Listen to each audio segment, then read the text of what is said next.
राधे कृष्ण। पुराणों के अध्ययन से पता चलता है कि हमारे जो चिरंजीवी हैं वो सशरीर आज भी जीवित हैं।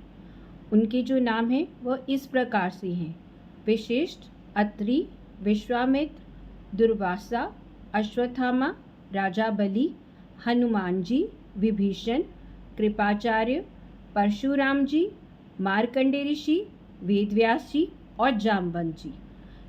आज हम बात करेंगे जामवंत जी के बारे में। कहते हैं जामवंत जी तो चारों युगों से हैं।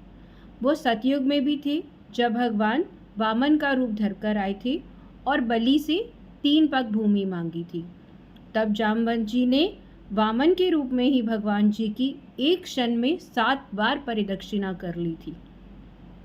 त्रेता के समय तो हम जानते ही हैं, भगवान राम के समय जामवंत जी थे ही।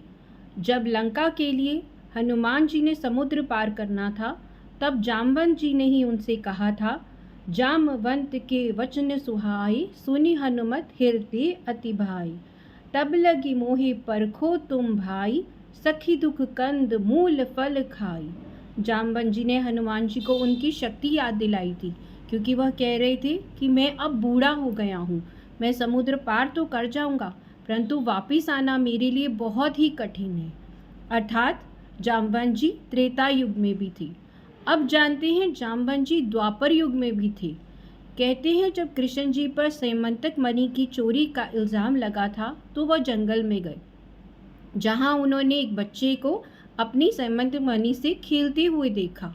जब भगवान उसे लेने लगे तो जामवंत जी आ गए और उन्होंने भगवान कृष्ण से 19 दिन तक युद्ध लड़ा। तब उन्होंने भगवान को पहचाना कि ये सर्वशक्तिमान कौन है। तब उन्हें भगवान कृष्ण के अंदर भगवान राम के दर्शन हुए और उन्होंने अपनी पुत्री का जामवंती का विवाह भगवान कृष्ण के साथ कर दिया। भगवान कृष्ण और जामवंती के पुत्र ही श्री सांब हैं। अब आप बताइए, कब कलयुग में जामवंत जी हैं? अगर हैं तो कहाँ हैं? राधे राधे।